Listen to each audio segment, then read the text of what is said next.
তো শুরু হবে পরিপাকের স্নায়ুতন্ত্রের ভূমিকা যেটা সেটা নিয়ে, পরিপাকের স্নায়ুতন্ত্রের ভূমিকা নিয়ে আমাদের মূলত শুরু হবে। এবং এই টপিকটা থেকে মূলত প্রশ্ন যদি আমি বলি মেডিকেল অ্যানালাইসিস খুবই স্পেসিফিক জায়গা থেকে আসে, স্পেশালি ক্ষুদ্রান্ত থেকে আসে এবং হরমোনের দুই থেকে একটা জায়গায় যে কোন হরমোন সবচেয়ে বেশি গুরুত্বপূর্ণ, যেমন সিক্রেটিন হরমোনটা, এটা নিয়ে অনেকবার আসছে। এছাড়া বিএমআইটা এটা ভার্সিটির জন্য ইম্পর্টেন্ট, মেডিকেলের জন্য ইম্পর্টেন্ট। সো আমরা এমনভাবে ক্লাসটা করব ভার্সিটি হোক মেডিকেল হোক সব কিছু কভার হয়ে যাবে। চলো দেরি না করে আমরা একটু দেখে ফেলি আর কি। দেখো আমাদের প্রথমেই যে এই জায়গাটাতে বলা রয়েছে যে আমরা সবাই জানি গতদিনে যে মানবদেহের পরিপাক গ্রন্থি ছিল 5 ধরনের। এর মধ্যে দেখো লালা গ্রন্থি, গ্যাস্ট্রিক গ্রন্থি, অগ্ন্যাশয় যকৃৎ এবং আন্তরিক গ্রন্থি, রাইট? এখানে দেখো পরিপাকে স্নায়ুতন্ত্রের ভূমিকা আমরা জানি। আমাদের ক্ষেত্রে যে দেখো যে টেম্পারেচার সেন্টার থাকে না বডির, মানে তাপ নিয়ন্ত্রণ কেন্দ্র কিন্তু হাইপোথ্যালামাস। ঠিক সেইমভাবে আমাদের যখন ক্ষুধা লাগে মানে হাঙ্গার সেন্টার, এই হাঙ্গার সেন্টারটাও কিন্তু হাইপোথ্যালামাস। তাহলে মস্তিষ্কের হাইপোথ্যালামাস দুইটা সেন্টার, একটা হাঙ্গার সেন্টার হিসেবেও কাজ করে, আর একটা কি বলতো টেম্পারেচার সেন্টার হিসেবেও কাজ করে, রাইট? মাথায় যেন থাকে। এবং কখন আমাদের ক্ষুধা লাগে? যখন মূলত ব্রেনে বা রক্তে গ্লুকোজের পরিমাণ কমে যায় তখনই কিন্তু আমাদের ক্ষুধা লাগে। চমৎকার একটা লাইন দেখো এটা, যখন গ্লুকোজের মাত্রা কমে যায় তখন কিন্তু মানুষ খাদ্য গ্রহণে উদ্দীপ্ত হয়। আচ্ছা আসো, এখন পরিপাকের স্নায়ুতন্ত্রের ভূমিকার মধ্যে এখানে দেখো 2 ধরনের স্নায়ুজালকের কথা বলা রয়েছে। একটাকে বলা হচ্ছে বহির্নিহিত বা একটা নাম এক্সট্রেনসিক এবং আরেকটা নাম ইন্ট্রেনসিক প্লেক্সাস। এখন ইংরেজিতে আসি ভাই, প্লেক্সাস মানে হচ্ছে জালক, ওকে। ইন্টার মানে ভেতরে, এক্সটার্নাল মানে বাইরে। তাহলে যদি একটা পাকস্থলীর কথা বলি বা ক্ষুদ্রান্ত বা বৃহদান্ত্রের কথা বলি, বাইরের দিক থেকে যে সকল স্নায়ুজালক ঘিরে রাখছে আর কি, বাইরের দিক থেকে যে উদ্দীপনা আসছে সেটার জন্য কাজ করে মূলত এক্সট্রেনসিক প্লেক্সাস। আর পরিপাকনালী ভেতরের দিকে যে ওয়াল থাকে, মিউকোসাল লেয়ার, সাবমিউকোসাল লেয়ার, এদের দিকে যে একটা স্নায়ুতন্ত্র থাকে সেটা থাকে মূলত ইন্ট্রেনসিক প্লেক্সাসের। বোঝা গেছে? তাহলে বলো বাইরের দিকে কোনটা? বাইরের দিকেরটা আসে হচ্ছে এক্সট্রেনসিক প্লেক্সাস, আর ভেতরের দিকে আসে কোনটা? ইন্ট্রেনসিক প্লেক্সাসকে। আর যেহেতু ভেতরের দিকে ইন্ট্রেনসিক প্লেক্সাস, যার অপর নাম হচ্ছে অন্ত্রীয় স্নায়ুতন্ত্র বা এন্টেরিক নার্ভাস সিস্টেম। কেন অন্ত্রীয়?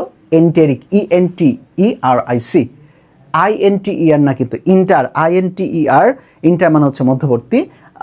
আর দেখো এন্টেরিক, ENTERIC, এন্টেরিক, এন্টারো, ENTERO, এই কথাটা থেকে আসে, যার মানে আমরা বুঝি অন্ত্র, ক্ষুদ্রান্ত বা বৃহদান্ত্র। যেহেতু এটা ভেতরে থাকছে এই জন্য এটার নাম দেওয়া হয়েছে এন্টেরিক। তাহলে বাইরে থাকলে এক্সট্রেনসিক, ভেতরে থাকলে ইন্ট্রেনসিক। শেষ। এখান থেকে তেমন গুরুত্ব প্রশ্ন আসে না, এবার তারপরে দেখা দিচ্ছি। এক্সটেনসিভ প্লেক্সাস এটা হচ্ছে আমাদের সংযুক্ত স্নায়ুতন্ত্রের একটা অংশ। আমাদের সংযুক্ত স্নায়ুতন্ত্র 2 ধরনের, একটাকে বলা হয় সিম্প্যাথেটিক, একটাকে বলা হয় প্যারাসিম্প্যাথেটিক। সবচেয়ে মজার জিনিস বলি, যখন তুমি রেস্টিং ফেজে থাকো, যখন তুমি আরাম অবস্থায় থাকো, তখন তোমার যে সংযুক্ত স্নায়ুতন্ত্র কাজ করে সেটা হচ্ছে প্যারাসিম্প্যাথেটিক। বলি না মামা প্যারা নাই, তাহলে প্যারাসিম্প্যাথেটিকটা মূলত কাজ করে যখন প্যারা নাই তখন। আর যখন কোনো এমার্জেন্সি কাজ তোমার মাথায় চলে আসে, ধরে রাখো পেছন থেকে একটা কুত্তা তোমার ধাওয়া করছে, ভাগ মিল্কা ভাগ, তাহলে এই যে কুকুর ধাওয়া করছে, তুমি কিন্তু কোনো কিছু না ভেবে লাগাবে দৌড়। ক্লিয়ার? তোমার পায়ে জুতা আছে নাকি নাই, কি আছে না আছে, তুমি কোনো দিকে তাকাবে না। তাহলে এটাই হতেছে মূলত এমার্জেন্সি অবস্থায় কাজ করে সিম্প্যাথেটিক, আর রিল্যাক্সিং অবস্থায় কাজ করে কোনটা বলতো? প্যারাসিম্প্যাথেটিক। এবং এই দুইটা হচ্ছে স্বয়ংক্রিয় বা অটোনোমাস নার্ভাস সিস্টেমের অংশ। খেয়াল করে দেখো, এরা পৌষ্টিকতন্ত্রের দীর্ঘ প্রতিবর্তী ক্রিয়া নিয়ন্ত্রণ করে। চমৎকার কথা বলেছে। তাহলে এক্সটেনসিক প্লেক্সাস দীর্ঘ প্রতিবর্তী ক্রিয়া নিয়ন্ত্রণ করে। যেমন কি কি উদাহরণ আসতে পারে এখান থেকে? যেমন খাদ্যের ঘ্রাণ নিয়ে কাজ করে, স্বাদ গ্রহণ নিয়ে কাজ করে, বা খাদ্য দেখে খাদ্যের প্রতি সাড়া দেওয়া ইত্যাদি হচ্ছে এক্সটেনসিক প্লেক্সাসের কাজের মধ্যে পড়ে। তাহলে এটা দীর্ঘ সময় ধরে কাজ করে। এবং দেখো ঘ্রাণ নিয়ে, স্বাদ নিয়ে এবং খাবার দেখে তার মধ্যে যে সাড়া, এইটার প্রতি মূলত কাজ করে এক্সটেনসিক প্লেক্সাস। চলো ইন্ট্রেনসিক প্লেক্সাসটা একটা কাজ করি। ইন্ট্রেনসিক প্লেক্সাস মানে আমরা বুঝি এটা হচ্ছে ভেতরের দিকে থাকে। তাহলে ভেতরের দিকে দেখো, এগুলো পৌষ্টিকনালী জুড়ে বিশেষ করে গুরুত্বপূর্ণ জিনিস। কোথায় কোথায়? অন্ননালী, পাকস্থলী, ক্ষুদ্রান্ত ও কোলনের প্রাচীরে বিস্তৃত থাকে। কোলনের প্রাচীর বলতে কোলনের ভেতরের প্রাচীর, বাইরের প্রাচীর না কিন্তু, ইন্টারনাল দিকে। ওকে, এরা পৌষ্টিকনালী ভেতর থেকে উদ্দীপনা গ্রহণ করে পরিপাক কার্যবলে নিয়ন্ত্রণ করে। এখন দেখো এই ইন্ট্রেনসিক প্লেক্সাসকে আবার 2টা ভাগে ভাগ করা হয়েছে। কয়টা ভাগে? 2টা ভাগে, একটা ভাগ এবং 2টা ভাগ। একটা ভাগের নাম হচ্ছে এম দ্বারা মাইন্টেরিক প্লেক্সাস এবং আরেকটা নাম হচ্ছে সাবমিউকোসাল প্লেক্সাস, এস দ্বারা। তাহলে দেখো একটা নাম মাইন্টেরিক স্নায়ুজালক এবং আরেকটা নাম হচ্ছে সাবমিউকোসাল স্নায়ুজালক। তাহলে দেখো মাইন্টেরিক আর এটা হচ্ছে সাবমিউকোসাল। আবার বলি কি কি? মাইন্টেরিক এবং এটা হচ্ছে সাবমিউকোসাল। মাইন্টেরিক বলতে তোমার মাথায় রাখতে হবে, সেটা হচ্ছে যে এটা হচ্ছে মাসেল রিলেটেড কোনো কিছু জিনিসকে বোঝাবে। মাইন্টেরিক বলতেই মাসেল রিলেটেড কিছু জিনিসকে বোঝাবো যেখানে মূলত সংকোচন প্রসারণ হইতে পারে। তাহলে বলো তো মাইন্টেরিক স্নায়ুজালক এটি পৌষ্টিকতন্ত্রের মসৃণ পেশিগুলোর সংকোচন এবং প্রসারণ বা পেরিস্টালসিস প্রক্রিয়া নিয়ন্ত্রণ করে। তাহলে যাহাই পেরিস্টালসিস তাহাই সংকোচন প্রসারণ। তাহলে বলো মাইন্টেরিক স্নায়ুজালক এইটা ওই যে আমাদের ক্ষুদ্রান্ত বলি, বৃহদান্ত্র বলি বা পাকস্থলী বলি, এদের যে মাসেল লেয়ার থাকে, যেমন আমরা যদি বলি পাকস্থলী মসৃণ, পাকস্থলীর মসৃণ যে মানে মাসেলের লেয়ার রয়েছে, এই মাসেলের লেয়ার থাকে বলেই, মানে তিনটা থাকে, পাকস্থলী মসৃণ মাসেল লেয়ার থাকে তিনটা। এই মাসেল লেয়ারগুলো কী করে? সংকোচন প্রসারণ করে, পেরিস্টালসিস করে, এইটা নিয়ন্ত্রণ করে মাইন্টেরিক, মানে মাসেলে থাকে। ক্লিয়ার এতটুকু জিনিস? আচ্ছা, আর সাবমিউকোসাস স্নায়ুজালক কই থাকে? এই মাসেল লেয়ারের উপরে যে মিউকাস বা সাবমিউকাস মানে ক্ষরণ করে না, লালাক্ষরণ, ওই জায়গাটাই থাকে মূলত সাবমিউকোসাল স্নায়ুজালক, এবং এরা মূলত ক্ষরণ এবং স্থানীয় রক্ত প্রবাহ নিয়ন্ত্রণ করে। তাহলে যদি কখনো বলা হয় পেরিস্টালসিস নিয়ন্ত্রণ করে মাইন্টেরিক মানে মাসেল রিলেটেড, এটাই সংকোচন প্রসারণ করবে, আর ক্ষরণ আর রক্ত প্রবাহ, স্থানিক রক্ত প্রবাহ মূলত নিয়ন্ত্রণ করবে সাবমিউকোসাল স্নায়ুজালক। ক্লিয়ার এতটুকু? এটা খুবই চমৎকার কিন্তু। এবং একটা জিনিস খেয়াল করো, ইন্ট্রিনসিক প্লেক্সাসকে বিজ্ঞানীরা দ্বিতীয় মস্তিষ্ক বা সেকেন্ড ব্রেন হিসাবে আখ্যায়িত করেছেন। ওকে, তাহলে বলো এটা কিন্তু গুরুত্বপূর্ণ লাইন। তাহলে বলো দ্বিতীয় ব্রেন কোনটা, এক্সট্রিনসিক নাকি ইন্ট্রিনসিক? আবার বলো কোনটা? Intrinsic plexus. তাহলে বলো দ্বিতীয় মস্তিষ্ক কোনটা? ইন্ট্রিনসিক প্লেক্সাসকে বলা হয় দ্বিতীয় মস্তিষ্ক। রাইট? বোঝা গেছে রে ভাই এতটুকুতে? হ্যাঁ হ্যাঁ, ভালো ভালো ভালো ভালো। চলো তাহলে বলো তো আমাদের দ্বিতীয় মস্তিষ্ক বা সেকেন্ড ব্রেন কাকে বলা হয়? এক্সট্রিনসিক প্লেক্সাস নাকি ইন্ট্রিনসিক প্লেক্সাসকে? বলো কাকে বলা হয়? বলো এক্সট্রিনসিক নাকি ইন্ট্রিনসিক? রাইট অ্যান্সার ইন্ট্রিনসিক প্লেক্সাসকে। চলো এখন এরপর দেখে চলি লালাক্ষরণ। এই যে লালাক্ষরণ হচ্ছে খাবার পাইলে লালাক্ষরণ হয়। লালাক্ষরণ হয় মূলত দুইটা কারণে, বুঝছো? একটা হচ্ছে কন্ডিশনাল রিফ্লেক্স, আর একটা হচ্ছে আনকন্ডিশনাল রিফ্লেক্স। মানে এখানে দেখো লেখা রয়েছে অনপেক্ষ প্রতিবর্ত ক্রিয়া এবং একটা হচ্ছে সাপেক্ষ প্রতিবর্ত ক্রিয়া। অনপেক্ষ বলতে আনকন্ডিশনাল, মানে এটা হইতেই থাকবে। এবং এটা আমরা যখন কথা বলি, যে আমি এখন কথা বলছি না, এই কথা বলার ক্ষেত্রে কিন্তু লালাক্ষরণ হচ্ছে বলে আমি কিন্তু কথা বলতে পারছি। এইটা খুবই ন্যাচারাল জিনিস এবং এটা জন্মগত, অর্থাৎ এটা সহজাত, জন্মগত বা শর্তহীন, এটার জন্য কোনো কিছু লাগে না আর কি, মাথায় যেন থাকে এটা অনপেক্ষ। আর যেটা সাপেক্ষ, মনে করো অনেক মজাদার খাবার দেখছো, ওই খাবার দেখে এখন তোমার লালা আসতেছে, এটা হচ্ছে সাপেক্ষ, মানে খাবারের প্রেক্ষিতে তোমার লালা আসা। তাহলে দেখো সাপেক্ষ প্রতিবর্ত বা কন্ডিশনাল রিফ্লেক্স কোনটা? এটা জন্মগত নয়, এটা অভিজ্ঞতা বা শিক্ষালব্ধ, তাই এটি শর্ত সাপেক্ষ।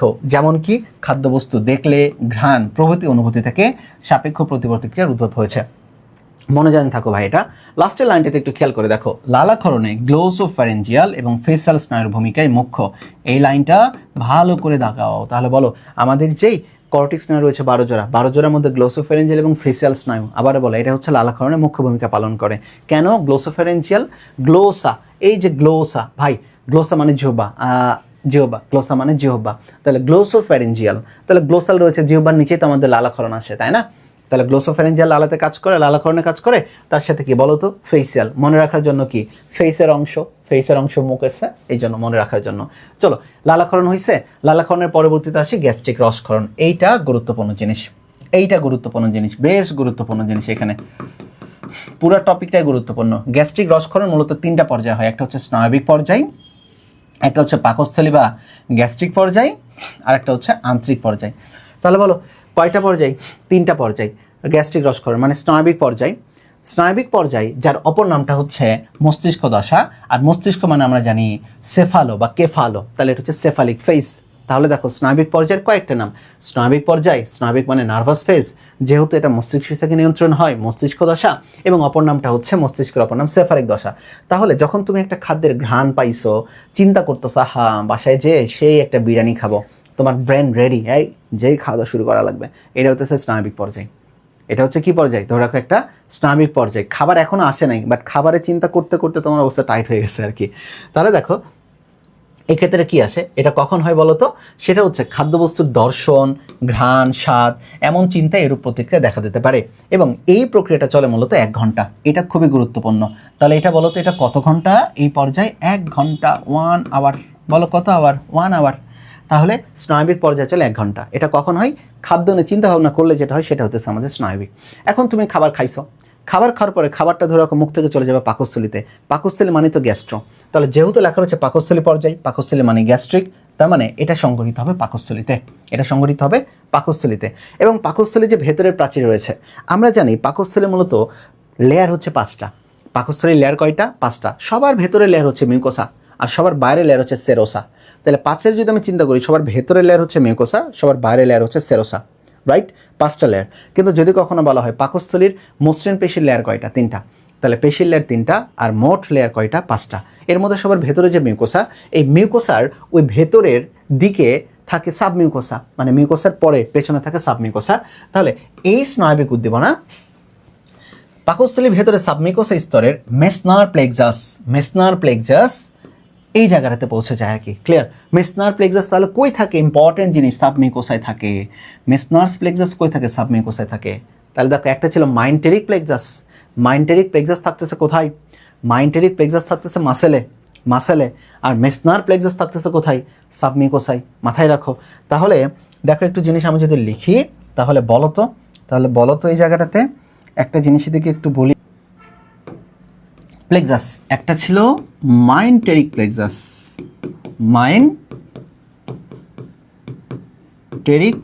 PLEXUS, আর একটা ছিল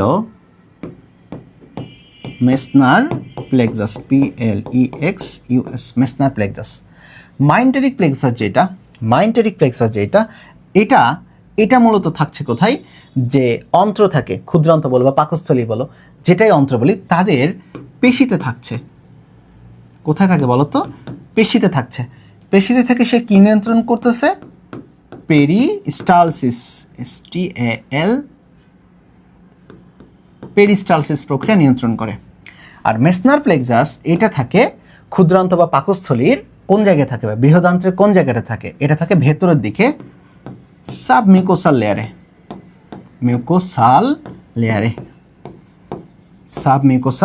লেয়ারে। মনে রাখতে হবে কিন্তু। তাহলে বলো, প্লেক্সাসের ক্ষেত্রে আমরা 2টা পাইছি, মাইন্টেরিক প্লেক্সাস, এটা তো ইন্ট্রিনসিক প্লেক্সাসেরই উদাহরণ। মাইন্টেরিক প্লেক্সাস যেহেতু ভেতরে থাকে, এটা মূলত অন্ত্রের পেশিতে কাজ করে প্রসারণ বা সংকোচনকে নিয়ন্ত্রণ করে। আর মেসনার প্লেক্সাস এইটা মূলত থাকে পাকস্থলী বা ক্ষুদ্রান্তের ক্ষেত্রে। কোথায় বলো তো? সাবমিউকোসাল লেয়ারে। মূলত পাকস্থলীর ক্ষেত্রে থাকবে এটা, তাই না এটাতে? তাহলে শেষ। দেখো, তাহলে এটা আমরা পারলাম মেসনার প্লেক্সাস থাকে আর কি, এবং এইটা চলে মূলত 4 ঘন্টা। তাহলে বলো, গ্যাস্ট্রিক ফেজ চলে কত ঘন্টা? 4 ঘন্টা। চলে আসে আন্ত্রিক ফেজটা কোনটা? দেখো, পাকস্থলী থেকে খাবার যখন ডিউওডেনাম পথে জেজোনাম ইলিয়ামে চলে যাবে, সেটাকে বলা হয় আন্ত্রিক পর্যায়। এবং এই সময়, অর্থাৎ আন্ত্রিক পর্যায়ের সময় যখন সেটা ডিউওডেনামের দিকে যায়, আমরা জানি ডিউওডেনামের মিউকোসা থেকে এই যে দেখো, গুরুত্বপূর্ণ জিনিস, কোলেসিস্টোকাইনিন, আমার ফেভারিট একটা হরমোনের নাম কোলেসিস্টোকাইনিন, এবং সিক্রেটিন হরমোনের ক্ষরণ ঘটায়। তাহলে বলো তো, যখন ডিউওডেনামে যায় খাবারটা, তখন কোন 2টা হরমোন ক্ষরিত হয়? একটার নাম কোলেসিস্টোকাইনিন আর একটার নাম সিক্রেটিন। কেউ কি আমাকে একটু বলতে পারবা কোলেসিস্টোকাইনিনের অপর নামটা কি? এনিওয়ান? কোলেসিস্টোকাইনিনের অপর নামটা কি? কেউ কি বলতে পারবে আমাকে একটু? হ্যাঁ, ইন্ট্রিনসিক প্লেক্সাস। আসসালামু আলাইকুম। ওয়ালাইকুম আসসালাম। প্রিয় বলেছে, রাফিউর প্রিয়। আচ্ছা, বলো দেখি, আমাকে একটু বলো। হ্যাঁ, আমাকে একটু বলো আর কি, যে আমাদের ইন্ট্রিনসিক কোলেসিস্টোকাইনিনের অপর নামটা কি? মনে রাখবা, কোলেসিস্টোকাইনিনের অপর নাম হচ্ছে প্যানক্রিওজাইমিন।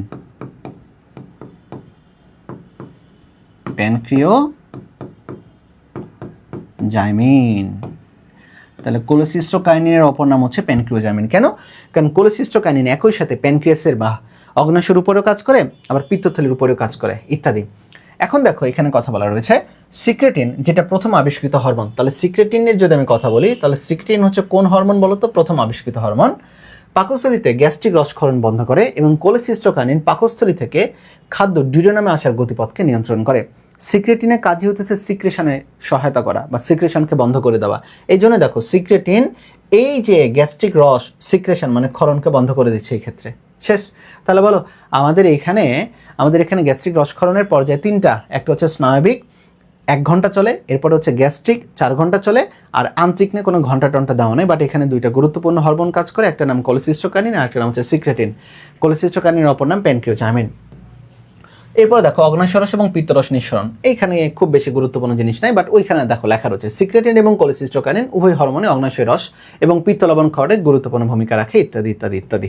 ওকে, লাস্ট লাইনটা এখানে একটু দেখবা, ভেগাস স্নায়ু যকৃত এবং অগ্ন্যাশয়কে উদ্দীপ্ত করে পিত্ত এবং অগ্ন্যাশয় মানে নিশ্চিত করে আর কি।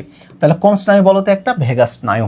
তাহলে দেখো অগ্ন্যাশয়ের উপরে কাজ করে একটা হরমোন, যে হরমোনের নাম হচ্ছে কোলেসিস্টোকাইনিন। তাহলে বলো, অগ্ন্যাশয়ের উপরে কাজ করে একটা হরমোন, যে হরমোনের নামটা কি?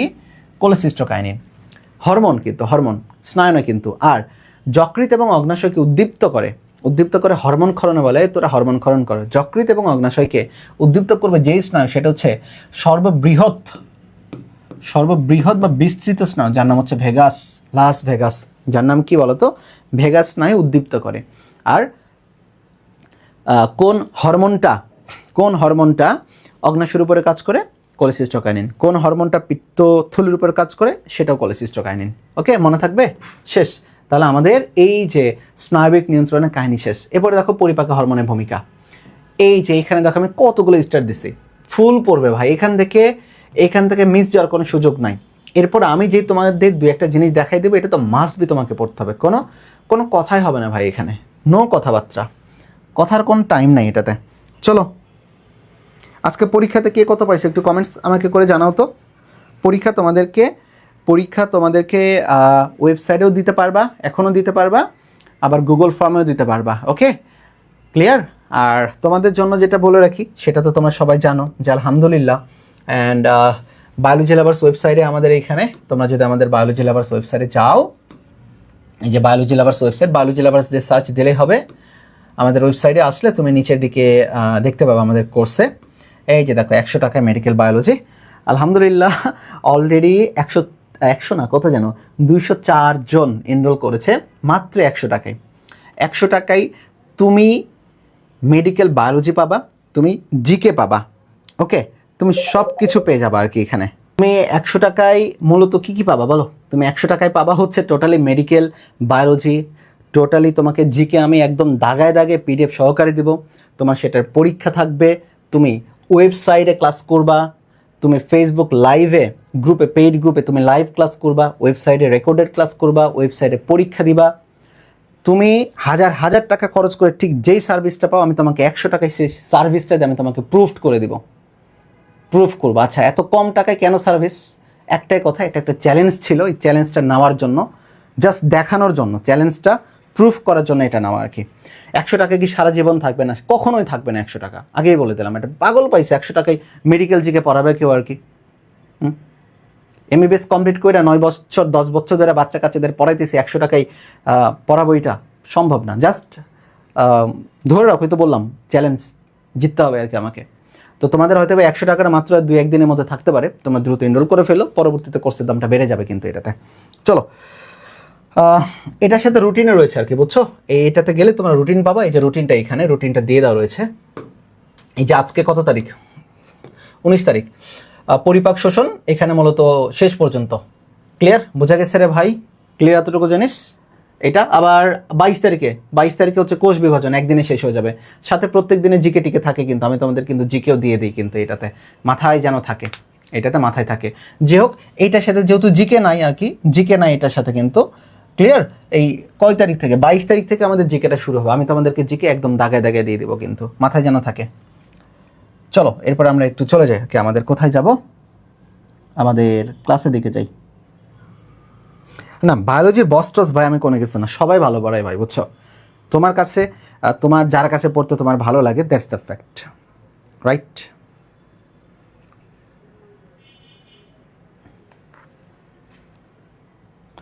দ্যাটস দ্য ফ্যাক্ট, এছাড়া কিছুই না। সবাই ভালো পড়ায়। পেপটাইড হরমোন কত পাইছো ভাইয়া? মানে না, সবাই ভালো পড়ায়। আসো, অনলাইনে যারা আসে, যারা এই ক্যামেরার সামনে দাঁড়ায়, মোস্ট অফ দেম তারা ওই এক্সপিরিয়েন্স নিয়েই আসে। কেউ আজকে আসলো আজকেই হয়ে গেল, এরকম হয় না আর কি, বুঝছো? আর এখন ওই যোগ নাই যে তুমি অনলাইনে দাঁড়াইলে আর তুমি ফেমাস হয়ে গেলা। ওই যে তোমাদের এসএসসিদের কিছু স্পেশাল একাডেমি থাকে না, যে ভুলভাল পড়াই দিলে, এটা বললা, হ্যাঁ ভুল যে আমার হয় না ব্যাপারটা এরকম না, কিন্তু মানে ম্যাসিভ ভুল তো হয় না, ছোটোখাটো হয়তো দু একটা মাঝে মধ্যে স্লিপ অফ টাং হয়ে যেতে পারে ভাই, তারপরেও আমি শিখি। বাট তোমাদের জীবন ধ্বংস করে এই ধরনের ভুল আমার মনে হয় যে কোনো টিচারই করে না আর কি, যারা মানে এক্সপিরিয়েন্স টিচার তারা তো করেই না আর কি এটাতে। আসো, গ্যাস্ট্রিন হরমোনের যেটা, এই সবচেয়ে বেশি আসে গ্যাস্ট্রিন এবং সিক্রেটিন হরমোন থেকে। দেখো গ্যাস্ট্রিন হরমোন থেকে একটা কথা বলি, নামের সাথে মিল রয়েছে। গ্যাস্ট্রিন হরমোনটা আসে মূলত জি কোষ থেকে, পাকস্থলীর একটা জি কোষ থাকে আর কি। দেখো পাকস্থলীর পাইলোরিক প্রান্তের গ্রন্থিগুলো জি কোষ থেকে গ্যাস্ট্রিন ক্ষরিত হয়, এবং এই যে ক্ষরণের মধ্যে HCl থাকে, অনেক ধরনের মিউকাস থাকে, সবকিছু মিলে তৈরি করে একটা গ্যাস্ট্রিক জুস। এটি HCl এর ক্ষরণ নিয়ন্ত্রণ করে এবং অন্ননালী থেকে পাকস্থলীতে খাদ্য গ্রহণের পরিপাক সৃষ্টি করে। তাহলে বলো তো গ্যাস্ট্রিন হরমোন মানেই হইতেছে এখানে গ্যাস্ট্রিক জুস, আর গ্যাস্ট্রিক জুস মানে HCl, সবচেয়ে বেশি থাকবে HCl, রাইট? তাহলে HCl এর ক্ষরণ নিয়ন্ত্রণ করবে কে? গ্যাস্ট্রিন। কই থেকে ক্ষরিত হয়? পাকস্থলী থেকে ক্ষরিত হয়। চলে আসে সিক্রেটিন, মাই লাভ। সিক্রেটিন হচ্ছে আমার ভালোবাসা। কেন? সিক্রেটিনটা হইতেছে, সিক্রেটিন মানে সিক্রেশন। সিক্রেটিন মানে কি বলতো?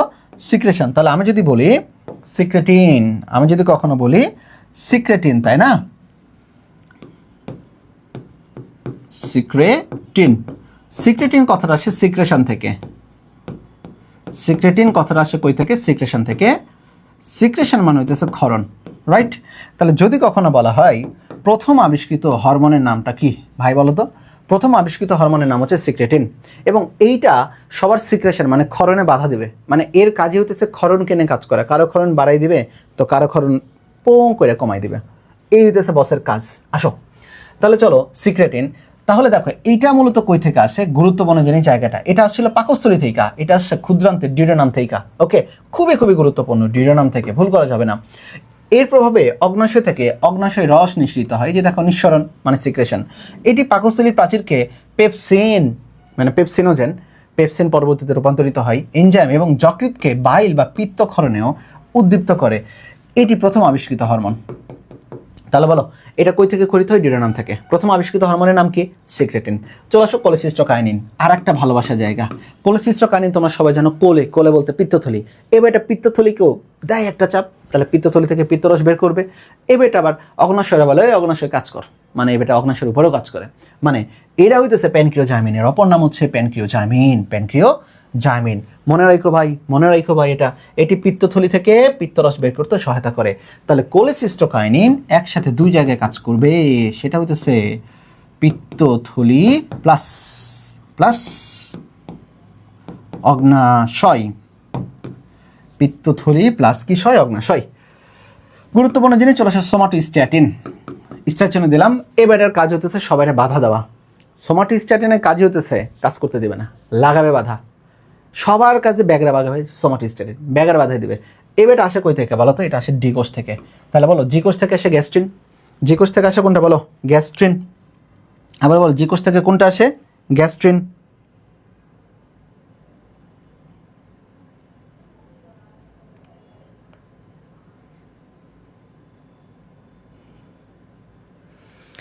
সালফিউরিক অ্যাসিড কই? সেটাই তো, সালফিউরিক অ্যাসিড আসতেছে না কেন? আমরা HCl খুঁজে পাইছি, সালফিউরিক অ্যাসিডকে খুঁজে পাচ্ছি না কেন? এই তোমরা পরীক্ষাতে কে কত পাইছো এটা তো জানাইলা না আর কি তোমরা। হ্যাঁ,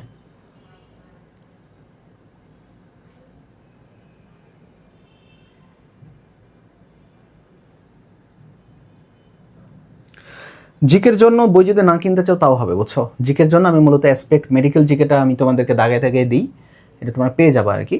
আর যদি কিনতে চাও তুমি যে কোনো একটা মানে অ্যাসপেক্ট কিনতে পারো, ভালো। আমি জয়কুলি অ্যাসপেক্ট দুইটাই দেখছি, আমার কাছে অ্যাসপেক্ট একটু বেটার লাগছে।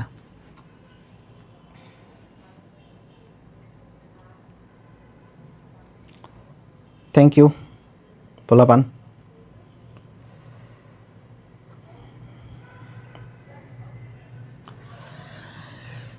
তাহলে গ্যাস্ট্রিন আসে যে কোষ থেকে, আর ডি থেকে আসে সোমাটোস্ট্যাটিন, সোমাটোস্ট্যাটিন। ওকে, এবার এটা কাজ হতে সবারই বাধা দিবে। তাহলে দেখো এটা পাকস্থলীর রসক্ষরণ হ্রাস পায়, এর কারণে পাকস্থলীরেও বলে বেশি ক্ষরণ করিস না। এবার আবার অগ্নাশয় রসের ক্ষরণকেও কমিয়ে দেয়, মানে এর কাজই হতেছে কমিয়ে দেওয়া। তাহলে যদি তুমি কখনো পাও যে শুধুমাত্র কমিয়ে দেয় বা হ্রাস করে, কমিয়ে দেয় বা হ্রাস করে, তাহলে এটা পাইলে সোমাটোস্ট্যাটিন। ক্লিয়ার? চলো এন্টারোকাইনিন দেখে নেবা, পেপটাইড ওয়াই, পেপটাইড ওয়াই। এটা মূলত ধীর গতিতে খাদ্য প্রবাহিত করে, যার কারণে আমাদের ক্ষুধা কম লাগে। চলো আসো এন্টারোগ্যাস্ট্রন, আর একটা গুরুত্বপূর্ণ জিনিস। এন্টারো শব্দের অর্থ মানে অন্ত্র। তাহলে এন্টারোগ্যাস্ট্রন, এই এন্টারোগ্যাস্ট্রনের অপর নাম হচ্ছে gastric inhibitory peptide, GIP, not VIP। এটা হচ্ছে GIP, গ্যাস্ট্রিক ইনহিবিটরি পেপটাইড। এটি ক্ষুদ্রান্তের প্রাচীর মানে ডিউডেনাম থেকে নিঃসৃত হয়, তাহলে এইটাও মূলত আসলে ডিউডেনাম থেকে, ঠিক যেমনটা সিক্রেটিন আসছে আর কি। ওকে, এই হরমোন পাকস্থলী বিচলন এবং গ্যাস্ট্রিক জুস নিঃসরণে বাধা সৃষ্টি করে। গ্যাস্ট্রিক সংকোচন, এই যে দেখো গ্যাস্ট্রিক সংকোচন হ্রাস করায় একে গ্যাস্ট্রিক ইনহিবিটরি পেপটাইড বলা হয়। কেন ভাই? গ্যাস্ট্রিক, গ্যাস্ট্রো মানে পাকস্থলী, গ্যাস্ট্রো মানে কি বলো? পাকস্থলী। তাহলে যদি এখানে তোমাদেরকে বলা হয় gastric, GASTRIC, inhibitory, INHIBITORY, peptide, PEPTIDE, peptide. এর মাঝে যদি আমি একটু কথা বলি তাহলে এই যে গ্যাস্ট্রিকের যদি কথা বলা হয় তাহলে গ্যাস্ট্রিকটা হইতেছে পাকস্থলী। গ্যাস্ট্রিক মানে কি বুঝবো?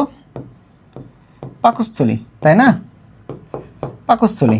এরপরে যদি কথা বলা হয় সেটা হচ্ছে আমাদের কি? ইনহিবিটরি। ইনহিবিটরি মানে কি জানো? বাধা দেওয়া। তাহলে বলো এটা পাকস্থলীকে কিছু একটা করতে বাধা দেবে, অর্থাৎ পাকস্থলী সবসময় সংকোচন প্রসারণ করে, যেটাকে পেরিস্টালসিস বলে। এই পাকস্থলী পেরিস্টালসিসকে কমাই দেবে। পাকস্থলী যদি কম কাজ করে তাহলে তোমার খাদ্য হজম হইতে সময় লাগবে বেশি, তার মানে তোমার ক্ষুধা লাগবে কম। তোমার ক্ষুধা লাগবে কি বলো তো? কম, তাই না?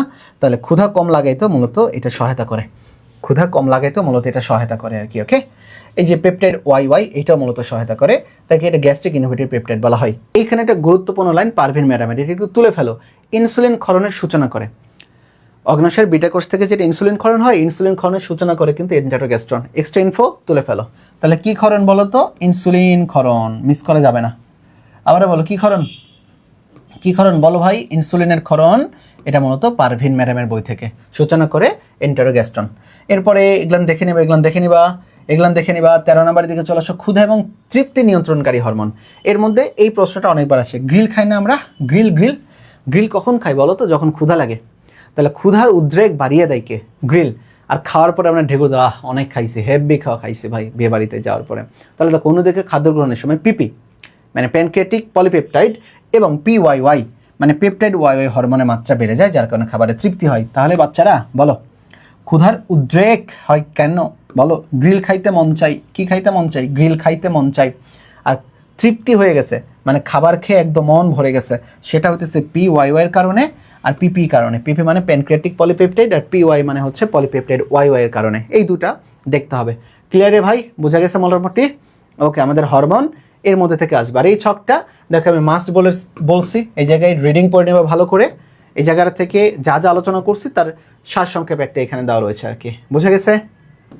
চলো, পরিপাকিত খাদ্যের শোষণের কথা এখন আমরা এই টপিকের দিকে একটু চলে আসি আর কি। পরিপাকিত খাদ্যের শোষণ।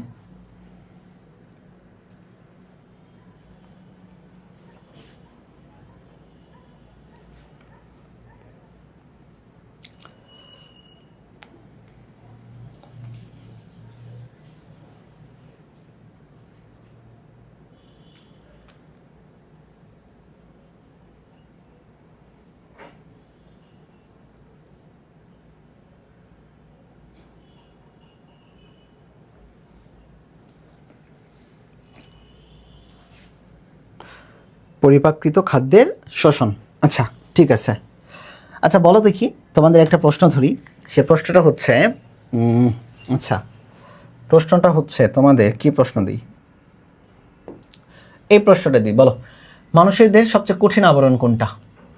মানুষের দেহের সবচেয়ে কঠিন আবরণ কোনটা বলো তো? কোন আবরণ এটা? হ্যাঁ রাইট, দাঁতের এনামেল। দাঁতের অ্যানিমাল না, কিন্তু দাঁতের অ্যানিমাল হচ্ছে সবচেয়ে শক্ত। এরপরে উত্তরটা কে দেয় দেখি একটু। কাইমোট্রিপসিন প্রধানত যে খাদ্যকে পরিপাক করে, বলো দেখি কোন খাদ্য? শাক, রুটি, মাখন নাকি ডাল? উত্তর কোনটা হবে? কাইমোট্রিপসিন কোন জাতীয় খাদ্যকে পরিপাক করে বলো দেখি, এটা উত্তর কি হবে? হ্যাঁ রাইট অ্যান্সার হবে এটা ডাল। কারণ কাইমোট্রিপসিন হচ্ছে প্রোটিন জাতীয় খাবারকে পরিপাক করে, আর ডাল হচ্ছে প্রোটিন জাতীয় খাবার। PROTEIN কি জাতীয় খাবার বলো? প্রোটিন জাতীয় খাবার। চলো হয়েছে, টেস্ট করছি আমরা। এরপরে চলে যাই পরিপাকিত খাদ্যের শোষণ। খাদ্যের শোষণ অ্যাবজর্পশন হয় মূলত কোথায়? সবচেয়ে বেশি হয় ক্ষুদ্রান্তে। তাহলে যদি কখনো বলা হয় খাদ্যসারের শোষণ সবচেয়ে বেশি হয় কোথায়, তাহলে বলবো উত্তর ক্ষুদ্রান্ত, বৃহদান্ত্র হবে না। খাদ্যসারের শোষণ সবচেয়ে বেশি হয় ক্ষুদ্রান্তে, মনে রাখবে তো ভাই, সবচেয়ে বেশি হয় ক্ষুদ্রান্তে। চলো আমি তোমাদের আগে একটা জিনিসের একটু ঝালাই করে নিই একটা বিষয় আর কি, বুঝছো? খাদ্যসার সবচেয়ে বেশি শোষণ হয় কোথায় জানো? স্মল ইন্টেস্টাইনে, মানে আমি যদি বলি ক্ষুদ্রান্তে, রাইট? ক্ষুদ্রান্তে দিবা, বৃহদান্ত্রে না। আবার ক্ষুদ্রান্তের কোন পার্টে সবচেয়ে বেশি হয় জানো? ক্ষুদ্রান্তের কোন পার্টে সবচেয়ে বেশি হয় সেটা হচ্ছে জেজুনাম। অনেক জায়গাতে উত্তর ইলিয়াম দেওয়া রয়েছে। তাহলে বলো খাদ্যসার সবচেয়ে বেশি শোষিত হয় কোথায়? ক্ষুদ্রান্তে। ক্ষুদ্রান্তে তো আবার তিনটা পার্ট, ডিউডেনাম, জেজুনাম এবং ইলিয়াম। এর মধ্যে সবচেয়ে বেশি হয় কোথায়? জেজুনামে। আমাদের নুরি পারভিন ম্যাডামের বই কিন্তু দেওয়া রয়েছে ইলিয়াম। ইলিয়াম হবে না ভাই, এটা হবে জেজুনাম, কিন্তু মাথায় রেখো সবচেয়ে বেশি হয় জেজুনামে। কিন্তু জেজুনামে সারফেস বর্ডার বেশি থাকে, মানে ব্রাশ বর্ডার বেশি থাকে, ভিলাই বেশি থাকে, ইত্যাদি ইত্যাদি বেশি থাকে। তারপর তোমার কার্বোহাইড্রেটের যে গ্লুকোজ সেটা শোষিত হয়, প্রোটিনের যে অ্যামিনো অ্যাসিড ওইটা বেশি শোষিত হয়। এই কারণে ক্ষুদ্রান্তের মানে জেজুনামে বেশি হবে, মনে যেন থাকে আর কি। চলো যাই। তাহলে দেখো বেশি হয় কোথায় বলো? বেশি শোষিত হয় ক্ষুদ্রান্তে। বেশি শোষিত হয় কনের ভাই, কত ভাই? ক্ষুদ্রান্তে হয়। আয় ভাই এরপরের দিকে আয়। মেইন কথা দেখো, এখানে একটা কথা লিখছি দেখো, আর একটা পরিপাকিত খাদ্য সার, ভিটামিন, পানি, খনিজ লবণ ইত্যাদি ক্ষুদ্রান্তের মিউকাস স্তরের ভিলাই কর্তৃক শোষিত হয়। আমরা জানি ভিলাইয়ের অভিক্ষেপ দেখো লেখা রয়েছে 0.5 থেকে 1 মিলিমিটার লম্বা হইতেছে। ভিলাই হইতেছে পরিশোষণের একক, ভিলাই হইতেছে পরিশোষণের একক, এটা আমরা জানি। জেজুনাম এবং ইলিয়াম শোষণ কাজের সাথে সম্পৃক্ত, বাট সবচেয়ে বিগ বস কে বলো? বিগ বস হচ্ছে জেজুনাম। জেজুনাম বেশি করে আর কি। মানুষের ক্ষুদ্রান্তে প্রায় 50 লক্ষ ভিলাই থাকে প্রতি বর্গ মিলিমিটারে 10 থেকে 40টা ইত্যাদি। সব কিছুকে যোগ করলে তাদের যে বর্ডার হবে, তাদের বর্ডারটা হচ্ছে 10 বর্গমিটার। কত বর্গমিটার? 10 বর্গমিটার হবে, রাইট? ছোট ছোট যেই ভিলাই থাকবে তাদেরকে বলা হয় মাইক্রোভিলাই, এবং এগুলো একত্রিত হয় উপরের দিকে একটা ব্রাশ বর্ডার সৃষ্টি করে। তাহলে বলো তো ব্রাশ বর্ডার কি? ব্রাশ বর্ডার কিছুই না আর কি ভাই। ব্রাশ বর্ডার কিছুই না, ধরে রাখো এইরকম অনেক ছোট ছোট ছোট ছোট ছোট ছোট ছোট ছোট ভিলাই রয়েছে, রাইট? ভিলাই রয়েছে, এগুলান ভিলাই মানে মাইক্রোভিলাই ধরে রাখো। এই মাইক্রোভিলাইয়ের উপরের দিকে যে একটা লেয়ার তৈরি হয়েছে না, এই লেয়ারটাকে বলা হয় ব্রাশ বর্ডার। এটাকে বলা হচ্ছে কি? Brush border. তাহলে মাইক্রোভিলাইগুলো একত্রিত হয়ে তৈরি করে কোন বর্ডার? Brush border. আর ব্রাশ বর্ডারটা কি করে জানো? ব্রাশ বর্ডারটা অ্যাবজর্পশনে সহায়তা করে। ক্লিয়ার? দেখো এইখানে একটা জিনিসের দিকে লেখা রয়েছে জেজুনামে সবচেয়ে বেশি খাদ্য শোষণ হয়। তাহলে খাদ্য পরিশোষণ হয় মূলত সবচেয়ে বেশি কোথায়? ম্যাট 2022-23 আসছে। এটা হচ্ছে কোথায় হবে বলো তো? জেজুনামে। তোমরা ইলিয়াম দিবা না, জেজুনাম দিবা আর কি এটাতে। এবং এইখানে মূলত লসিকা নালী কথা বলা রয়েছে, আমরা পরবর্তীতে দেখব এটাতে রক্ত সংবহন। পরবর্তীতে স্পেশালি যারা লিপিড জাতীয় তারা দেখো ভিলায় ল্যাকটিলের মাধ্যমে শোষিত হয়ে লসিকাতন্ত্রে প্রবেশ করে। খাদ্য শোষণ প্রধানত দুই পদ্ধতিতে হয়ে থাকে, একটা নিষ্ক্রিয় যেখানে কোনো শক্তি লাগে না, আর একটা হচ্ছে সক্রিয় যেখানে মূলত বিপাকের শক্তির প্রয়োজন পড়ে, মানে এটিপির প্রয়োজন পড়ে। এখন দেখো খাদ্যসার, তুমি কার্বোহাইড্রেট, প্রোটিন এবং লিপিড এই তিনটাকে তো মূলত শোষণ করতে হয়। যেটা কার্বোহাইড্রেট এটা আলটিমেটলি পরিণত হয় কোথায় বলো তো? গ্লুকোজে। আর প্রোটিন বা আমিষ পরিণত হয় মূলত অ্যামিনো অ্যাসিডে। আর লিপিড বা চর্বি শোষণ এটা ফ্যাটি অ্যাসিড এবং গ্লিসারল। ভাই এইটা হইতেছে বহুত একটা হ্যাপানো একটা জিনিস ভাই। ইন্টারমিডিয়েটে এই জাস্ট 12টা লাইন যে কি লেভেলে প্যারা দেয় আর কি তোমাকে। যে হোক অ্যাডমিশনে তো এত বেশি পড়া লাগে না খুব বেশি একটা, ইন্টারমিডিয়েটে হেভি একটা প্যারা দেয় আর কি এটাতে। দেখো কার্বোহাইড্রেট বা শর্করা শোষণ। কার্বোহাইড্রেটের ক্ষেত্রে দেখো এরা মূলত প্রধানত মনোস্যাকারাইড একরূপে শোষিত হচ্ছে, এবং তারা কি উৎপাদন করতেছে মনোস্যাকারাইডের মধ্যে? গ্লুকোজ, ফ্রুক্টোজ, গ্যালাক্টোজ ইত্যাদি। এরা ক্ষুদ্রান্তের জেজুনাম অংশের ভিলাই দ্বারা শোষিত হচ্ছে। কিভাবে হইতে পারে? সক্রিয়ভাবে হইতে পারে, আবার নিষ্ক্রিয় বলতে ব্যাপন প্রক্রিয়া। নিষ্ক্রিয় বলতে কোন প্রক্রিয়া বলতো? ব্যাপন প্রক্রিয়া। তাহলে সক্রিয়ভাবে হইতে পারে, আবার ব্যাপন প্রক্রিয়া বা নিষ্ক্রিয় প্রক্রিয়াতেও হইতে পারে। তাহলে বলো আমাদের এই যে মনোস্যাকারাইড বলতে গ্লুকোজ, ফ্রুক্টোজ, গ্যালাক্টোজ ক্ষুদ্রান্তের কই শোষিত হচ্ছে? জেজুনামে। চলো আসো, এইটাই সহায়তা করবে ইনসুলিন এবং গ্লুকোকর্টিকয়েড। এটা গুরুত্বপূর্ণ জিনিস। তাহলে শর্করা বা কার্বোহাইড্রেট পরিশোষণে সহায়তা করবে ইনসুলিন এবং কি কর্টিকয়েড? গ্লুকোকর্টিকয়েড। চলো এখন 2 নম্বরে প্রোটিন বা আমিষ শোষণ। এরা মূলত তৈরি করবে কি? Amino acid. প্রোটিন ভেঙে তৈরি হবে শুধু অ্যামিনো অ্যাসিড। এই অ্যামিনো অ্যাসিড কোথায় শোষিত হবে? আবারও দেখো জেজুনামের অংশ বলা রয়েছে, মানে ডিউডেনাম এবং জেজুনাম, মানে জেজুনাম আছেই। এটাও সক্রিয় বা ব্যাপন প্রক্রিয়াতে হইতে পারে। বাট এইখানে মূলত গুরুত্বপূর্ণ হরমোন কাজ করে থাইরক্সিন হরমোন। কোন হরমোন বলো তো? থাইরক্সিন হরমোন, মনে থাকবে। তাহলে দেখো যেহেতু গ্লুকোজ থাকলে ইনসুলিন কাজ করে, সাথে গ্লুকোকর্টিকয়েড, গ্লুকোজ রিলেটেড। এরপরে দেখো আমিষের ক্ষেত্রে মূলত পরিপাকের ক্ষেত্রে বা শোষণের ক্ষেত্রে সবচেয়ে বেশি কাজ করে থাইরয়েড হরমোনের থাইরক্সিন। মানে এটা এক ধরনের থাইরয়েডের হরমোন, থাইরক্সিন হরমোন কাজ করে। সবচেয়ে কঠিন বা জটিল এটা হচ্ছে লিপিড বা চর্বি শোষণ। এইটা অস্থির লেভেলের ভাই, এইটা অস্থির লেভেলের। এইটা নিয়ে একদম একটা ডিটেলস ভিডিও রয়েছে, প্রায় 20 মিনিটের মতো ভিডিও আর কি। এটার ক্ষেত্রে আমাদের একটা বিস্তারিত ভিডিও রয়েছে, তো ওইদিকে আমরা এখন যাব না। তো মেন কথা হচ্ছে দেখো, সবচেয়ে কঠিন জিনিসটা হচ্ছে মূলত লিপিড শোষণ ভাই। লিপিড শোষণের মধ্যে দেখো, আমরা জানি লিপিড ভেঙে তৈরি করবে ফ্যাটি অ্যাসিড, গ্লিসারল, কোলেস্টেরল এবং monoglyceride. Fatty acid, glycerol, cholesterol এবং মনোগ্লিসারাইড। মনোযোগ দাও, এর মধ্যে যেগুলান গ্লিসারল মানে তো পানির মতো, এগুলো আগে নিষ্ক্রিয় পদ্ধতিতে শোষণ হয়ে যাবে। অর্থাৎ গ্লিসারল এবং অধিকাংশ ছোট ছোট ফ্যাটি অ্যাসিড সরাসরি ব্যাপন প্রক্রিয়া বা নিষ্ক্রিয় প্রক্রিয়ায় এটা শোষিত হয়ে যাবে। তাহলে পড়ে থাকতেছে কে বলো তো? পড়ে থাকতেছে কিন্তু ওই যে মনোগ্লিসারাইড, ফ্যাটি অ্যাসিড থাকতেছে বড় বড়টা, এবং মনোগ্লিসারাইড থাকতেছে। তাহলে পড়ে থাকতেছে মনোগ্লিসারাইড এবং ফ্যাটি অ্যাসিডের বড় বড় কণা। তাহলে দেখো, অন্যদিকে বড় বড় ফ্যাটি অ্যাসিড এবং মনোগ্লিসারাইড ওদের সাথে যুক্ত হয় পিত্ত লবণ। তাহলে ওই দুটোর সাথে যোগ করছে কে বলতো? পিত্ত লবণ যোগ করছি। পিত্ত লবণ যোগ করে তাহলে তখন তার নাম হয়ে গেল মাইসেলি। তাহলে মাইসেলি কি জিনিস দ্বারা গঠিত হচ্ছে দেখো তো? বড় বড় ফ্যাটি অ্যাসিড কণা, মনোগ্লিসারাইড এবং পিত্ত লবণ যোগ করে মাইসেলি হয়ে গেল। এখন এই মাইসেলিটার সাথে আরও অনেক জিনিসপত্র যোগ হবে, মাল মশলা যোগ হবে, হওয়ার পরে ওরা ভিলাইয়ের কাছে যাবে। তাহলে মাইসেলিটা এইভাবে যেতে যেতে কার কাছে গেল? ভিলাইয়ের কাছে গেছে, তাই তো? ভিলাইয়ের কাছে যাওয়ার পরে শুধুমাত্র খেয়াল করো, ভিলাইয়ের কাছে যখন মাইসেলি চলে গেল, তখন পিত্ত লবণ বাদে অন্যান্য যে সকল উপাদান ছিল, ওই যে বড় বড় ফ্যাটি অ্যাসিড, মনোগ্লিসারাইড ইত্যাদি, ওরা ভিলাইয়ের কোষের ভেতরে ঢুকে গেছে ব্যাপন প্রক্রিয়ায়। যখনই তারা ঢুকে গেছে, তখনই তারা পরিণত হয়েছে টিজিতে, মানে ট্রাইগ্লিসারাইডে। আর এই ট্রাইগ্লিসারাইডের সাথে পরবর্তীতে কোলেস্টেরল ও ফসফোলিপোপ্রোটিন তারা একটা আবরণ বাইরের দিকে তৈরি করছে, যেই অংশটার তখন নাম হয়ে গেল কাইলোমাইক্রন। এবং এটা অপেক্ষাকৃত একটা বড় স্নেহকণা। তাহলে কাইলোমাইক্রন হচ্ছে অপেক্ষাকৃত একটা বড় কি বলতো? স্নেহকণা। আর মাইসেলি হইতেছে একটা ছোট স্নেহকণা। মাইসেলি ছোট স্নেহকণা, কাইলোমাইক্রন বড় স্নেহকণা। এই সকল স্নেহকণা এক্সোসাইটোসিস প্রক্রিয়ায় ভিলাইয়ের কোষ থেকে পরবর্তীতে লসিকা নালীতে প্রবেশ করে, এবং এভাবেই লসিকা নালীতে এই লিপিড জাতীয় পদার্থ চলে যায় এবং যেটা দেখতে সাদা হয়ে যায়, ল্যাকটিয়েলের মতো। তাহলে দেখো, কয়েকটা জিনিসের দিকে একটু খেয়াল করি ভাই। তোমাদের যখন বুঝাইছি তাহলে একটু বুঝাই দিই ভাই, আসো একটু, যখন বুঝাইছি একটু বুঝাই নাও আর কি। ফার্স্ট অফ অল কী ছিল আমাদের? ছিল লিপিড জাতীয় খাবার, তাই না? লিপিড ভেঙে গিয়ে কি করছে? ফ্যাটি অ্যাসিড একটা করছে, এরপরে করছে কি? গ্লিসারল। সহজে বুঝাই দিচ্ছে, আসো। গ্লিসারল এরপরে করছে কি? করছে হচ্ছে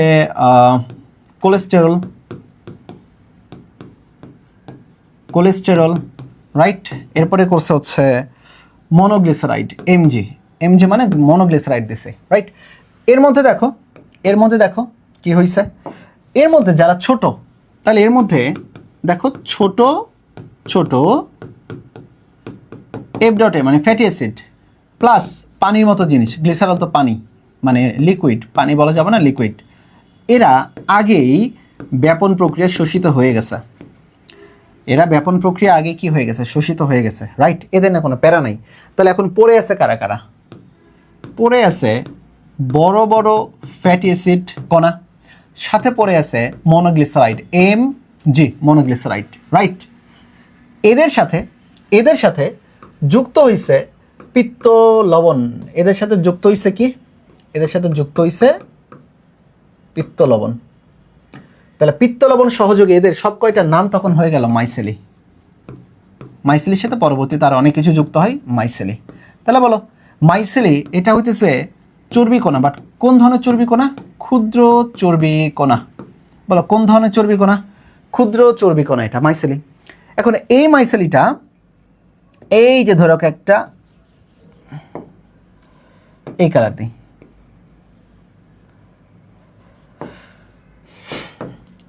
এর ভেতরে থাকে হচ্ছে আমাদের ইয়ানালে আর কি, ধরে রাখো ল্যাকটিয়েল। এই মাইসেলিটা কি করবে ভাই? এই মাইসেলিটা এখন এই যে ভিলাইয়ের কাছাকাছি চলে আসলো। ভিলাইয়ের কাছাকাছি আসার পরে এই মাইসেলি এখন ভিলাইয়ের যে কোষ রয়েছে, কোষের ভিতরে ঢুকে যাবে। কিন্তু ঢোকার আগে সে এখানে ছেড়ে দিবে কে? পিত্ত লবণকে ছেড়ে দিবে। সে পিত্ত লবণকে ছেড়ে দিয়ে সেই কোষের ভিতরে ঢুকলো। সে কিন্তু এখনও ওই যে ল্যাকটিয়েল, যেটা তোমরা পিঙ্ক কালারে দেখতেছো, এটা কিন্তু ল্যাকটিয়েল নালী, লসিকা নালীতে কিন্তু যায় নাই। সে ঢুকছে ভিলাইয়ের কোষে। এখন ভিলাইয়ের কোষে ঢোকার পরে ভিলাইয়ের কোষে ঢোকার পরে ওটা সাথে সাথে পরিণত হয়ে গেল, সাথে সাথে পরিণত হয়েছে এই ধরনের একটা টিজিতে, এই ধরনের একটা টিজি। টিজি মানে হতেছে ট্রাইগ্লিসারাইড। ট্রাইগ্লিসারাইড, এই ট্রাইগ্লিসারাইডের সাথে যুক্ত হয়েছে কে বলতো? কোলেস্টেরল, ফসফোলিপোপ্রোটিন। তাহলে এর সাথে যুক্ত হয়েছে কি? কোলেস্টেরল। টিজি এর সাথে কোলেস্টেরল, সাথে যুক্ত হয়েছে কে?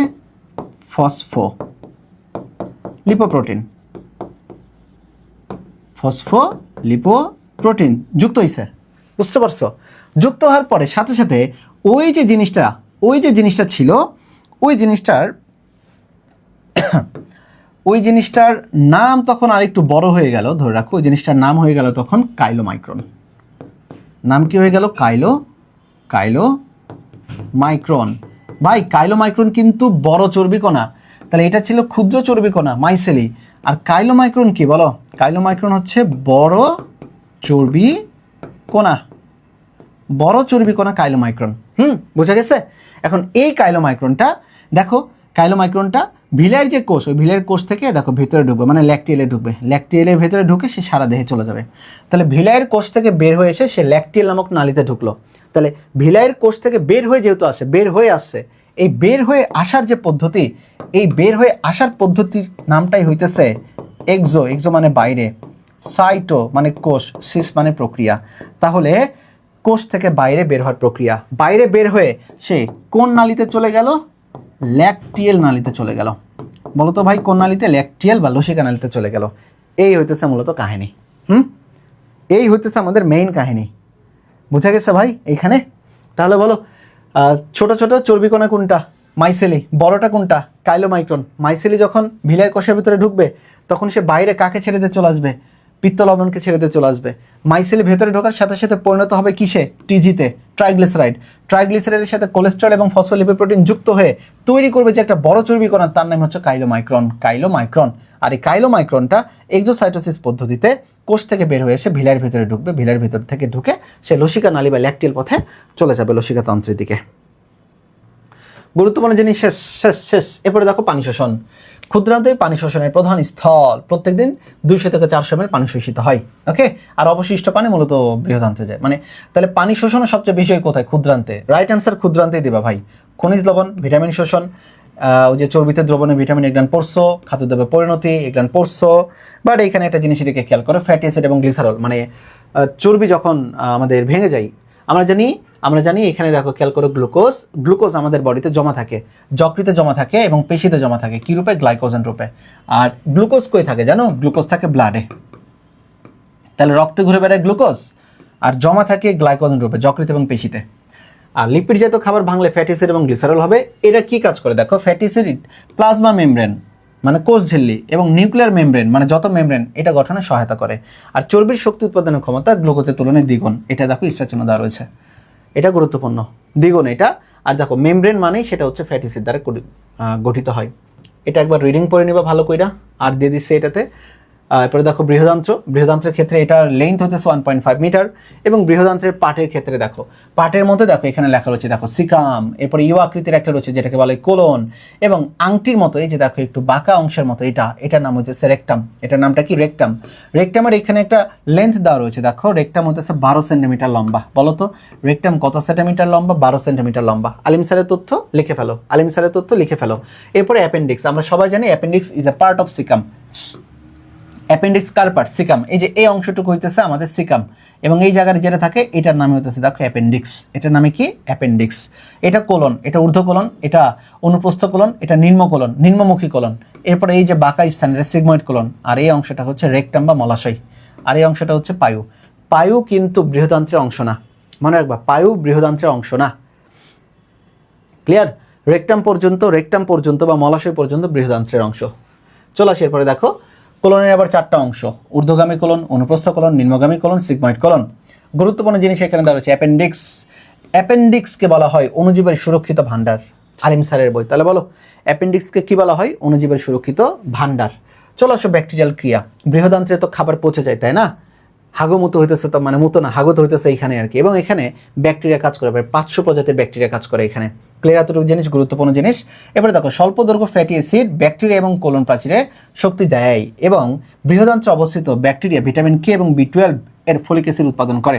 কারণ বৃহদান্ত্রে একটা গুরুত্বপূর্ণ ব্যাকটেরিয়া থাকে, আমাদের বন্ধু ব্যাকটেরিয়া ইকোলাই ব্যাকটেরিয়া, যেটা কিনা ভিটামিন কে, ভিটামিন কোনটা কে এবং B12 এর ফলিক অ্যাসিড উৎপাদন করে। ভিটামিন কে এবং B12 মানে B12 এটার ফলিক অ্যাসিড উৎপাদনে সহায়তা করতেছে। ক্লিয়ার? B12 বলতে যদিও বা সায়ানোকোবালামিন, ফলিক অ্যাসিড বলতে মূলত বোঝানো হইতেছে তাদের ওই B9কে বোঝানো হচ্ছে।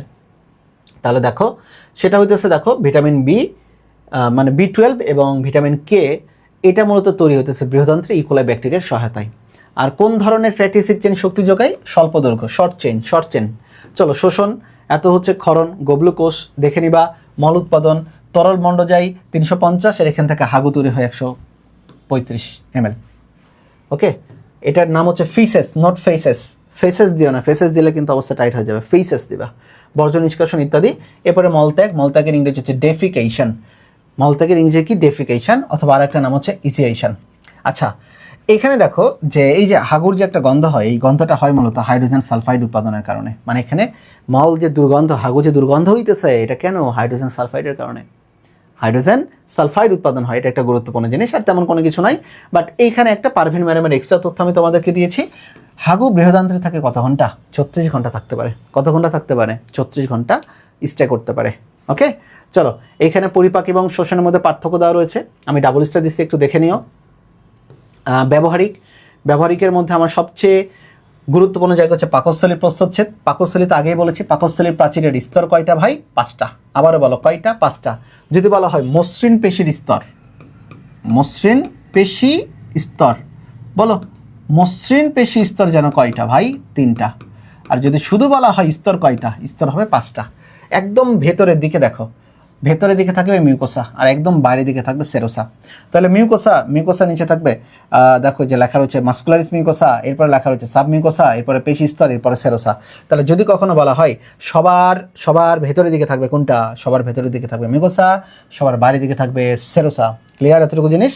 আর এই যে দেখো, এই যখন ভাঁজ রয়েছে না, এই ধরনের অংশ, এটাকে বলা হয় রোগী। এটাকে কি বলা হয়? রোগী। মনে রাখবে, এখানে দেখো মিউকোসা স্তর থেকে রোগী নামক ভাঁজ সৃষ্টি হয়। এই রোগী থাকে যোনিতেও থাকে, যোনি বা ভ্যাজাইনাতেও থাকে রোগী। তাহলে দুইটা জায়গায় রোগী নামক ভাঁজ থাকে, একটা ভ্যাজাইনাতে এবং আরেকটা হচ্ছে কোথায় বলো?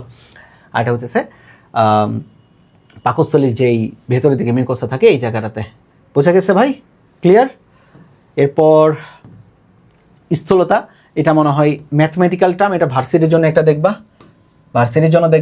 দেহের যেটা ওজন, স্বাভাবিক ওজন 20% বা তার বেশি পরিমাণে মেদ সঞ্চিত হলে তাকে বলা হচ্ছে মূলত স্থূলতা। এটা BMI রয়েছে, বডি মাস ইন্ডেক্স।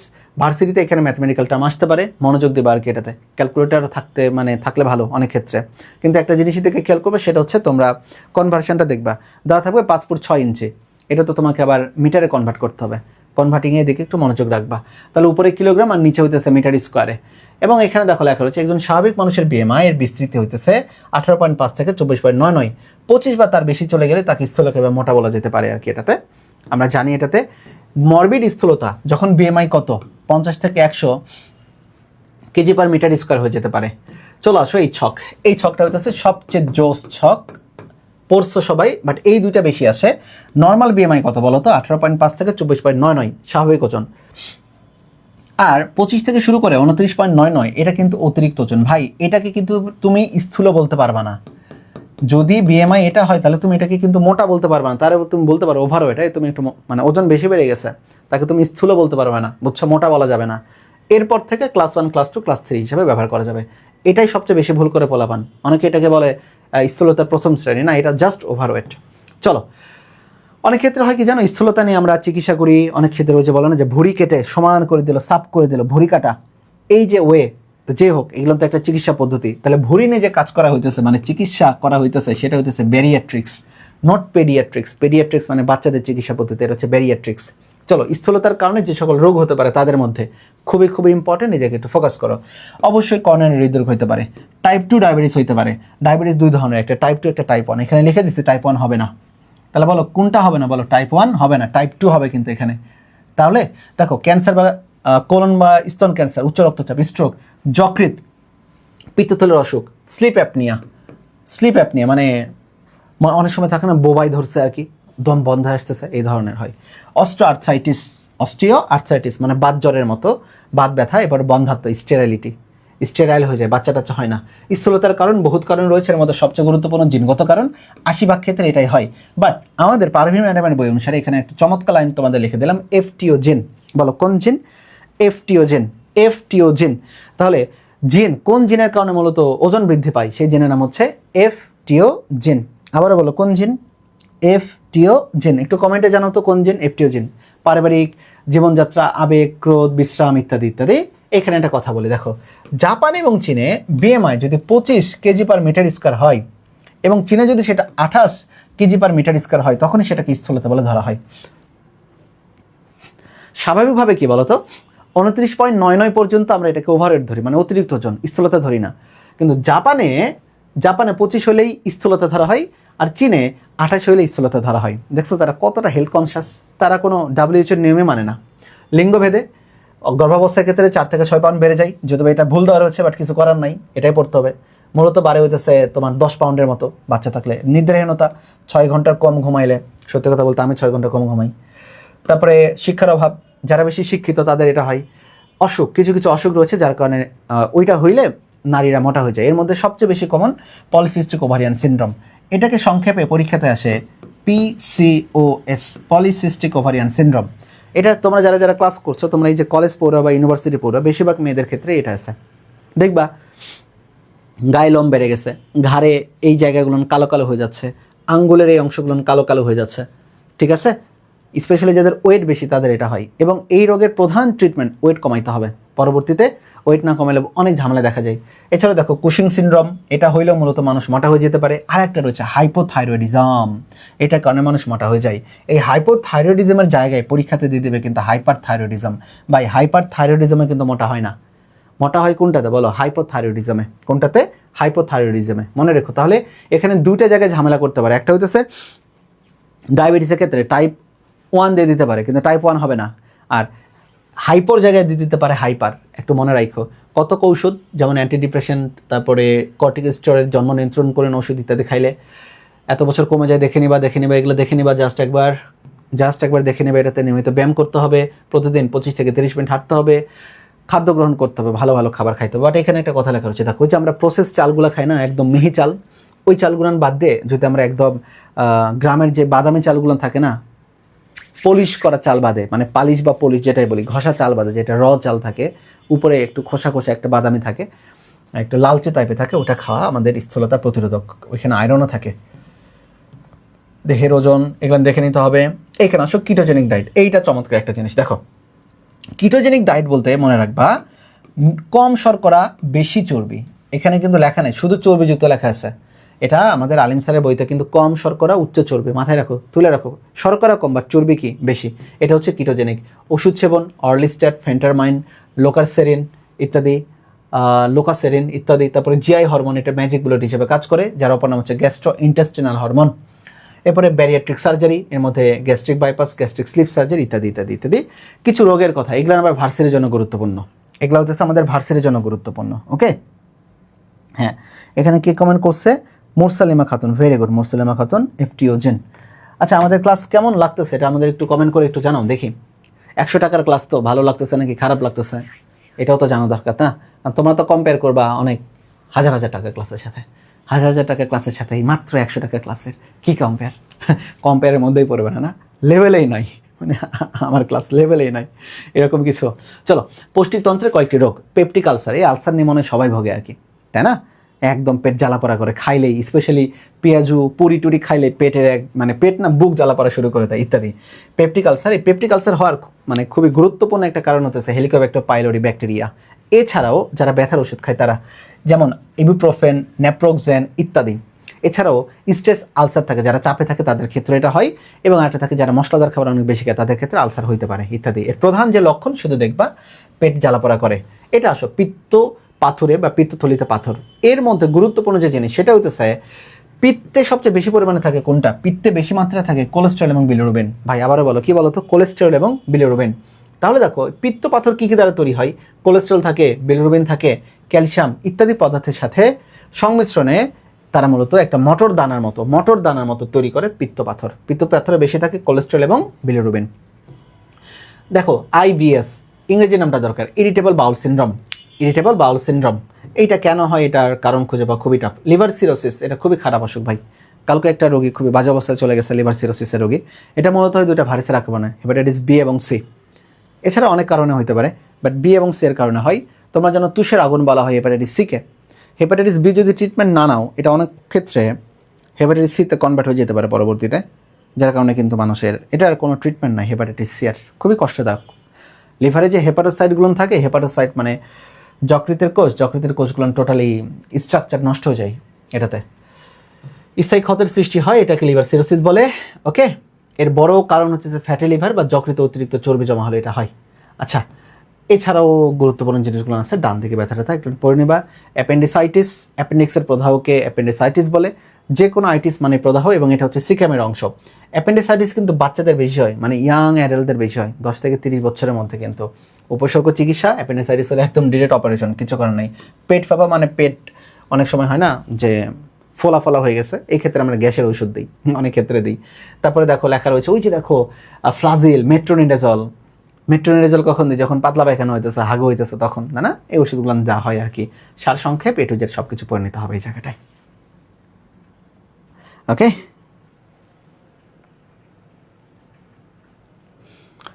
কিরে ভাই, হয়ে গেল তো ক্লাস? ক্লাস কি হয়ে গেল? হ্যাঁ, ক্লাস হয়ে গেছে। চলো এখন একটু MCQ সলভ করি আমরা, আসো MCQ সলভের দিকে যাই। চলো, বৃহদান্ত্রের ব্যাকটেরিয়া দ্বারা প্রস্তুতকৃত ভিটামিন কোনটা? বলো দেখি, উত্তর দাও। বৃহদান্ত্রের ব্যাকটেরিয়া দ্বারা প্রস্তুতকৃত ভিটামিন কোনটা? ব্যাকটেরিয়ার মধ্যে একটা প্রিয় ব্যাকটেরিয়া রয়েছে, ইকোলাই ব্যাকটেরিয়া। ইকোলাই ব্যাকটেরিয়া দুইটা জিনিস তৈরি করে। দেখি কে কে উত্তর দেয়, একটু দ্রুত উত্তর দাও এটা।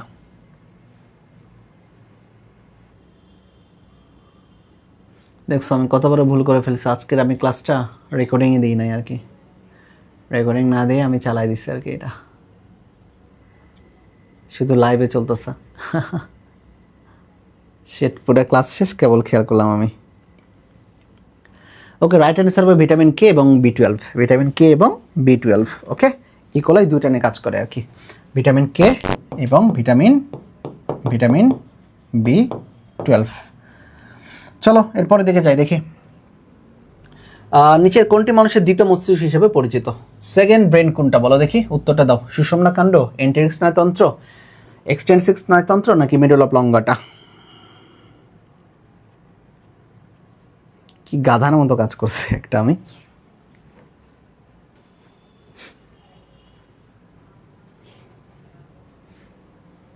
উত্তর দাও ভাই, উত্তর দাও।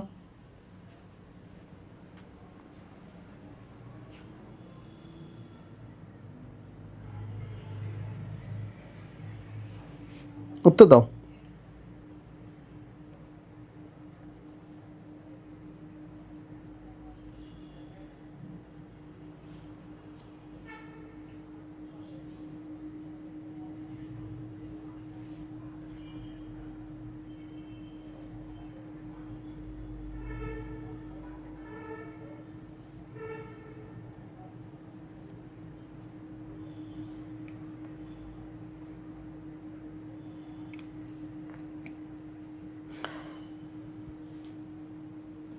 হ্যাঁ, এফবি থেকে ডাউনলোড দিলে পরবর্তীতে রেজুলেশন কমে যায়।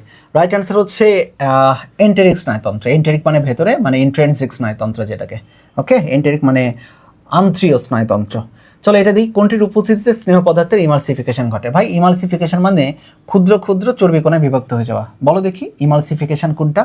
এনজাইম, ভিটামিন, হরমোন, নাকি বাইল সল্ট? দেখছো কত সহজ সহজ মেডিকেলের প্রশ্ন আসে কিন্তু এটাতে। রাইট অ্যান্সার কোনটা হবে বলো এটাতে? তোমরা যখন উত্তর করবা তখন এইভাবে দিবা, 6-এর A, B, C বা D এইভাবে দিবা উত্তরগুলা। দাও দেখি, চল আমরা একটু প্র্যাকটিস করি। আর তোমাদের যেভাবে পড়াচ্ছে আমাকে একটু কাইন্ডলি একটু জানাও যে আমাদের এই পড়ানোটা কেমন, 100 টাকায় চলবে তো? কারণ তোমাদের জন্য একদম ফ্রি করে দিচ্ছি, সব কিছুর সাথে তোমরা কম্পেয়ার করো, কতটুকু খারাপ কতটুকু ভালো এটা একটু জানো, আমার জানা দরকার আছে তাই না? বলো, খারাপ হলে সেটা আরও নিজেকে কীভাবে ইমপ্রুভ করা যায়, আরও যে জিনিসগুলো জানাও আর কি। একটা ক্লাসের মধ্যে, একটা বইয়ের মধ্যে আমি তোমাকে সব কিছু দিয়ে দিচ্ছি, A to Z 3টা বইয়ের ইনফরমেশন এক জায়গায়, গুরুত্বপূর্ণ জিনিসগুলো দিয়ে দিচ্ছে। ওকে, রাইট অ্যান্সার হচ্ছে বাইল সল্ট মানে পিত্ত লবণ। হ্যাঁ, পিত্ত লবণ দুই ধরনের, সোডিয়াম গ্লাইকোক্লোরাইড এবং sodium taurocholate, potassium গ্লাইকোক্লোরাইড, potassium taurocholate. স্থূলতার সহিত সম্পর্কযুক্ত রোগ কোনটা? স্থূলতার সহিত, রক্তশূন্যতা না, রেনাল ফেলিওর না, হাঁপানি না, রাইট অ্যান্সার হবে coronary heart disease. Coronary heart disease, এটাই হবে মূলত কাহিনী।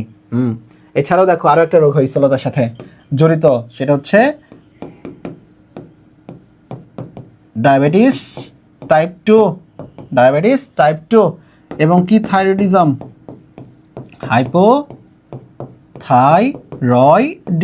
হাইপোথাইরয়েডিজম, দুইটা। ওকে, হাইপার না কিন্তু, ইয়েস, 7-এর উত্তর হচ্ছে 1। চলো 8 নম্বরের দিকে যাই। মাইক্রোভিলাই একত্রিতভাবে ক্ষুদ্রান্তের উপরিভাগে কি সৃষ্টি করে? মাইক্রোভিলাই কি সৃষ্টি করে? দেখেই 8-এর উত্তরটা কে দেয়। Lumen, brush border, pyloric sphincter নাকি মিউকোসাল ফোল্ড? দেখি উত্তর কে দেয়, দেখি সবচেয়ে বেশি উত্তর কে দেয়।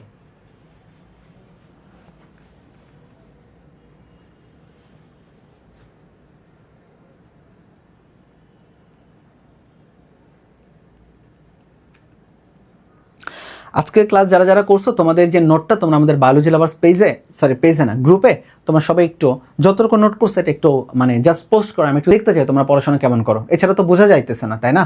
পড়াশোনাটা কেমন করো একটু একটু জানাও। আর আজকের ক্লাসের জন্য কোনো জিকে নাই, জিকে ওই যে তোমার রুটিন অনুসারে পরের ক্লাস থেকে জিকে যাবে, একদম দাগায় দাগায় দিব আর কি, আমি তোমাকে দাগানো পিডিএফটা প্রোভাইড করবো আর কি এটাতে।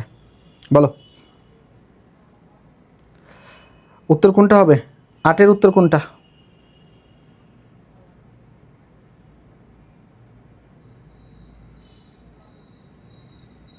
ভেরি গুড, আয়েশা আক্তার শারমিন উত্তর দিয়েছে 8-এর বি, পলক উত্তর দিয়েছে 8-এর B. Right answer brush border হবে। হ্যাঁ, ভেরি গুড ভাই, ব্রাশ বর্ডার। মাইক্রোভিলার উপরে যেটা তৈরি হয় সেটা হচ্ছে ব্রাশ বর্ডার, আমি তোমাদের অলরেডি দেখাই দিচ্ছি আর কি। মাহবুবুল, তারপরে তনিমা উত্তর দিয়েছে, ভেরি গুড, অ্যাবসলিউট রাইট।